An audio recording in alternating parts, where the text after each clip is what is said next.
I'm a few days late releasing this video as I've had to remake it 3 times. One was just totally ruined with dirt bikes and 4-wheelers, and the other one, the microphone didn't want to work right. So hopefully try number 3 here will be successful. Holley just released their version 6 build 220 of the software.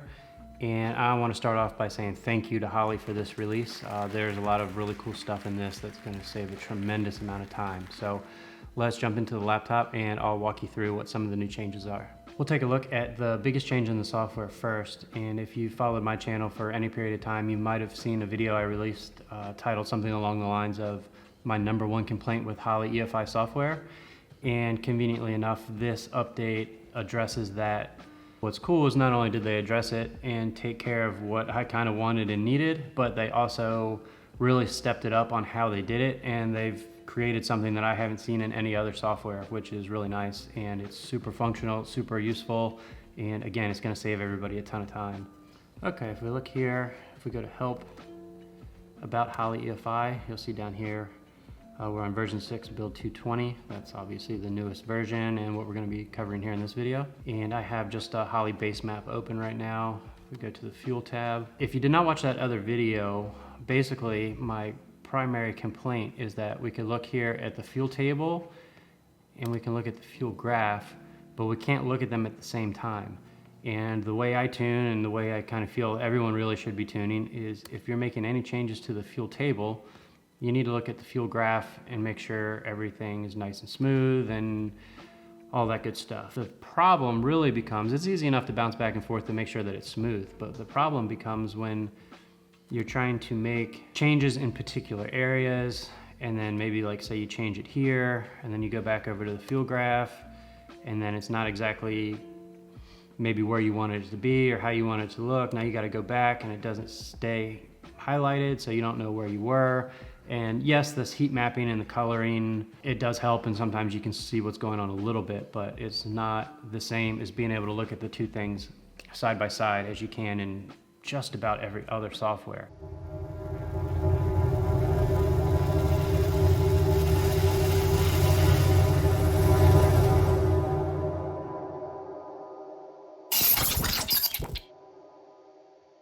So if you have been using Holley software for a while, you probably noticed right away that we have this new tab up here, and it says toggle second pane. So basically, if we have our fuel table here and we want to look at our fuel graph at the same time, if we just simply right click on it, it pulls it up over here. If this was the only update in the software and this only worked for the fuel table, I would still be extremely happy. But what's awesome is that Holley has set this up to where you can view any 2 tables at the same time. So if you want to look at your fuel table, you right click, get over there, and you want to look at your ignition table at the same time, click, you got it over here. So now we're looking at fuel and spark, and there's a whole bunch of other ways that we can use this. But first, let's go back to the fuel table, and maybe we can see why I think this is so important. So if you want to go back and just have a single pane view, you just simply click on this icon, it'll go back. But if we look at our fuel graph, just as a rough example here, you can see this is just totally flat. And if this is a turbo car, let's say we think the turbo is going to come in around 5,000, 4,500 RPM or so, we're probably going to need to shape this curve a little bit. So before, we could highlight, do some stuff like this, and just start trying to shape this. I'm just kind of making some arbitrary numbers here to show an example here. So what we would have to do before is we'd have to go back to the fuel graph, and now we got, you know, pretty sick skateboard ramp, but that's not the way we want our fuel curve to look. So what you could do now is just right click on the fuel graph, left click on the fuel table. Now we can come over here, we can highlight, and we can grab a big group of cells, and we can just shape them exactly how we want.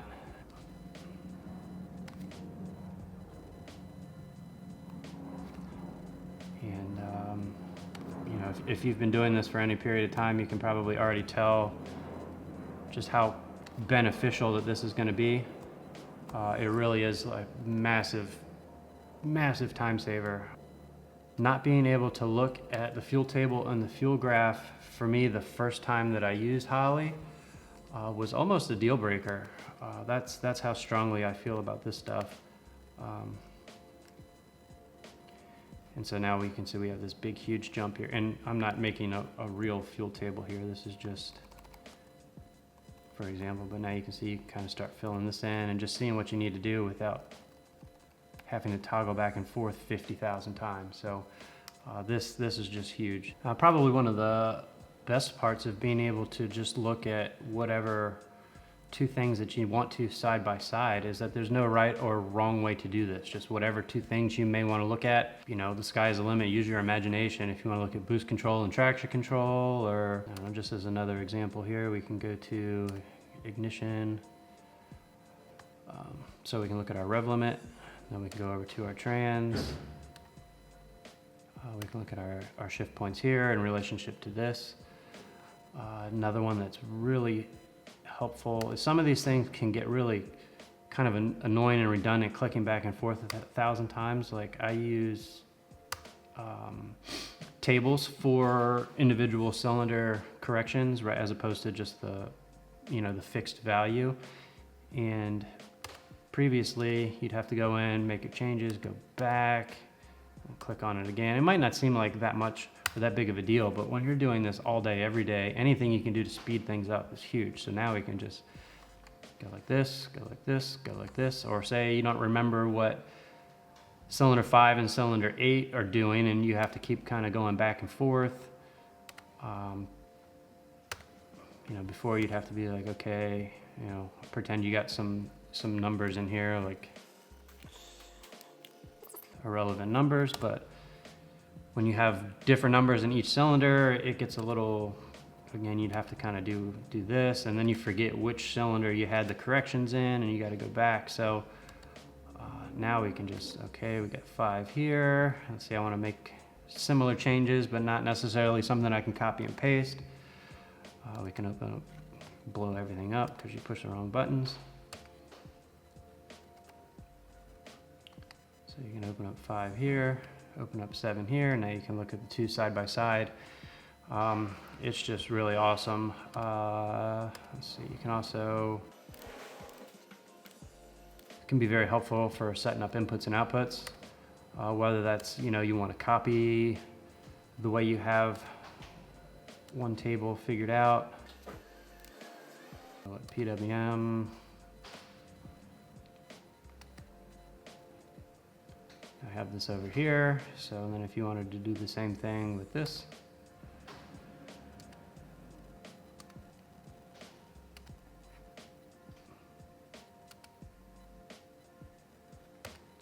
so now we can have two different outputs open at the same time to be able to compare. And if you wanted to, you couldn't remember how you had them set up, but you wanted to be similar.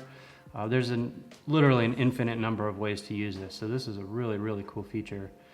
And it's not like annoying, because if you don't want to look at it, you just toggle it on and off. Don't forget that you can resize all of this stuff too. And you can also bring this over here. So like when I'm doing the fuel table, I usually kind of get rid of this. And just give yourself the maximum amount of room to check it all out and work with it. Hopefully I'm not alone in thinking that this is just an absolutely huge update to the software, and I couldn't be more thankful that they've incorporated this. So I have been fortunate enough to have been using and trying and testing the software for a few months now, and I can say once you get used to using this, it's impossible to go back. When I remote tune people's cars and I log into their cars through TeamViewer and then I'm using their software, and not having this option, it makes me want to pull out what little hair I have left out. The other thing I think I mentioned before that's cool about this is you can use it in so many different ways. And if you go and check out Devin's channel, I'll try and throw a link down in the description. He'll give you a walkthrough. He did a similar video on the software, and he can kind of show you some of the ways that he chooses to use the dual pane. I don't think he mentioned using the fuel table and the fuel graph side by side in his video, but to me that was the number one thing that I wanted it for. Everybody uses it different. So check out his channel, his videos. All his stuff's really helpful. I really enjoy all the stuff he puts out as well. And for those of you with Terminator X, this dual pane will be available in the new software release for that. I've been using that software basically every day as well for a while, and that software release should be out potentially within a couple of days, maybe a couple of weeks. Either way, it's right about there, so don't worry, it won't be too far behind. Okay, the next new feature that we have that is probably equally as important in terms of saving time, and actually I have a V5 open here so you can see. So before, if we wanted to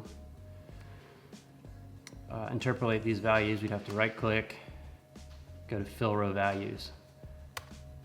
And if you're familiar, if you've used Terminator X, the version 2 of that software, they introduced hotkeys. So now if we right click, you can see we can fill row values by just pushing the R. So just highlight something, push R. Now if we go into our V6, this was not available before.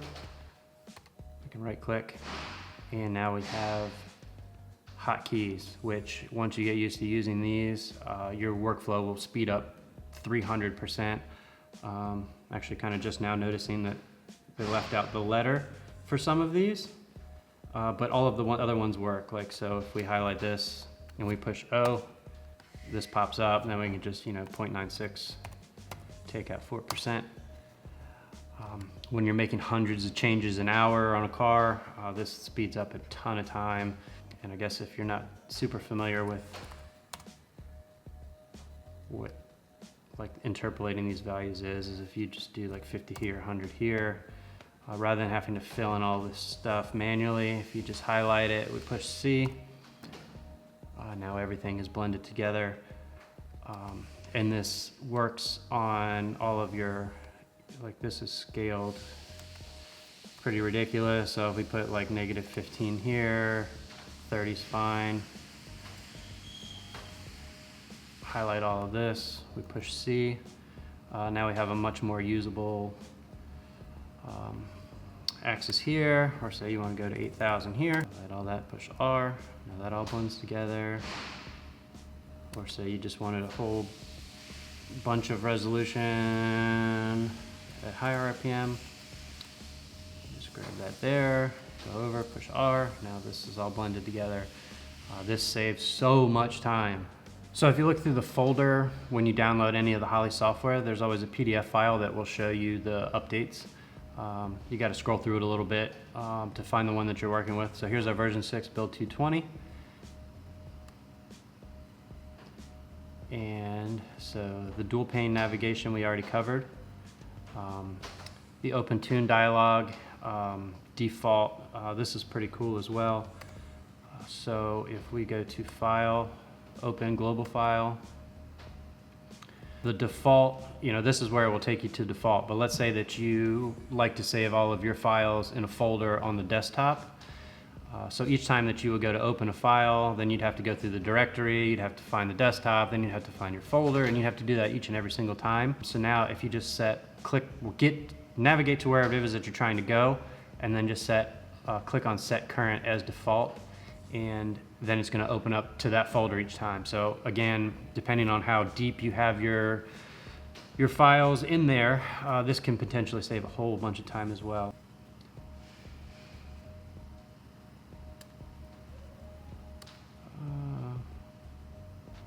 So we just rename this, and let's just name this remote tuning.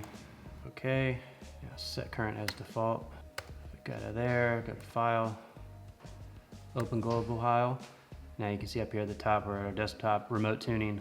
So I noticed I use a lot of other people's computers and log in and stuff. I see a majority of people aren't really doing much in terms of the files and folders and staying organized, as most guys are just doing their own car, which is fine. But once you start doing a bunch of different cars, I have a different folder for each customer, each different car, subfolders of different, dyno sessions, different racetracks, whatever that is. Usually for a dyno session, I'll have actually save a different tune file saved for each dyno run, so we can always go back. So it's not uncommon for me to have to do this 10, 20, 30 times per car. So not having to navigate through all that crap, it saves a bunch of time. I'm sort of curious to know how many times I'm gonna say save time in this video. It's probably gonna be like 300. All right, I think the next thing we'll look at here is the recalculated shift button to the trans ICF. I honestly haven't played with this until right now. If you have the trans ICF here, transmission setup, we have this new big button here. So if we change to like a 410 gear, if we hit the button, you can see that changed from 1.0 to 0.8. Let's just put some random ass number. I won't even let you go that high. Push it again. It was 0.82. And oh cool, this is actually like a perfect opportunity to show you how helpful this dual pane thing is. So if we wanted to see how this was going to work, let's just put a normal gear ratio in here for right now.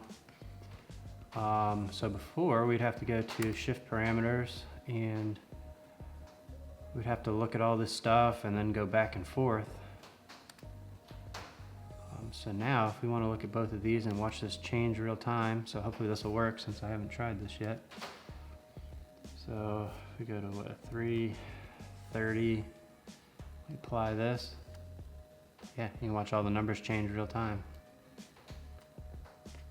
So this would, you know, obviously if you're doing a gear change or a tire change or something like that, you'll just be able to change this. It'll do all the math for you. You don't have to go in and manually change all of these values. So just again, hit the button.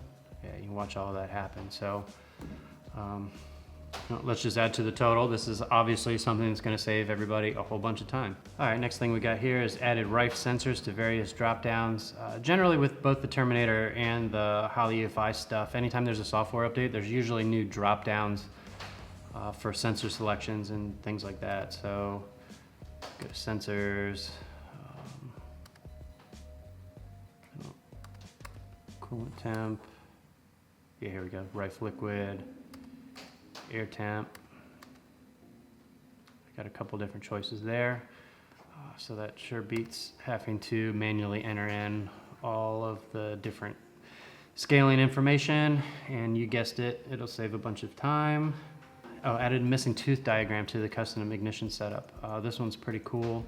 So if we go to system, ignition, ignition type, you gotta go to custom, configure, choose your wheel type, and it brings up this little diagram over here. And I am a super visual person. You can explain something to me 20 times, I might not understand it. But if you show it to me and then explain it to me, there's a much higher chance that I'm going to understand. And what's cool about this is it'll actually move around as you change these values. So if you wanted to go to 255, you can see all the tooth changes. So it's going to show you like crank sensor in relation to TDC, timing pointer, engine rotation. So this is a pretty neat feature. Again, I don't think I recall seeing this in any other systems. So either way, super cool update. Looks like the last thing we have here is vertical markers for drag strip times. This is another really cool feature. So if we open up a data log here, everything is pretty normal at the moment. But if we go up to File, Properties, and this has always been here. We have, you know, miscellaneous, 1, 2, you can put different notes for whatever reason, dyno, numbers, gear, any information you want, temperature-based stuff. But if we go into drag racing, we can actually enter in all of our time slip incrementals, racetrack, the lane, the round, so on and so forth. But what is new is all of this stuff over here. So this car just ran 8th mile, so we just have 8th mile information. We click on all this. So the show incrementals is going to kind of make all of this active, and then each one that you wanted to see you would click on here. So since we don't have any info for quarter mile, we don't have those clicked. But now if we click OK, you can see we have these red vertical lines that have all of the breakpoints of the time slip. So this is really cool. Again, I'm very visual, so with this car, there was just one pass where he lifted early, and it was just really neat to be able to see without having to, you know, click through and find a spot, but just to be able to see exactly how early he let out. And the other thing that's nice is, you know, if you wanted to look at just the 60 foot, it makes it real easy just to zoom in. You can see this yellow line here. It was real light blue, it was hard to see. I changed it to yellow. That is our boost time. So in order for these markers to work, you'll need to set your 0 time using these tabs. And usually you'll either do that off of the release of the trans brake or a G meter, or however you choose to know when the run starts. But most guys are going to use trans brake from what I found. And then if you look at the red trace here, this is a perfect example of what a car with a fuel pressure problem looks like. So we're 70 pounds, 56, 58. So we had to be a little careful with this one, knowing that there was something going on. But yeah, that's what that looks like. So that basically does it for the software features. And if you scroll down, there's some software bug fixes and updates. If maybe you're not familiar with updates from ECU manufacturers, and this might look like a lot of things, but there's some other systems that I use where there'll be software updates 3 times a month that are 10 times larger than this, and you read some of the bugs and stuff, and it can be a little bit scary. But this software release actually does have a firmware update as well. So you can see right here, build 220. So there's Coyote Quick Start. I'm not 100% sure what they're doing there. I don't know if they're running batch fire for startup or coil dwell stuff or something along the lines of that. But there's a drive-by-wire limp mode fix. Closed loop during rev limit. I've actually never experienced that. This bottom one, but this one right here is the big one, the phantom misfire rev limit. And if you go and watch Devin's video, he gives you a very good rundown on what that scenario is. I do a lot of these cars. I mean, I'm using the Holley software, whether it's Terminator X or the EFI software or Sniper. I mean, 4, 5, 6 days a week. I have never run into this problem. And if you're on the Facebook groups and stuff, you'll see some guys that are paranoid that they don't want to run into this problem because they've seen other people have it. But I mean, I can't help but think it's 1 out of thousands of people that are running into this. But either way, they've taken care of it. And that's basically what this new update is all about. Again, I've been using this for several months now, both for Terminator X and the V6, and I couldn't be happier with it. This is without a doubt my favorite update that's happened since I've been using Holley EFI, and hopefully you guys are just as happy and as excited about it this as I am. But that's going to do it for this video. As always, I appreciate you watching, and I'll see you on the next video.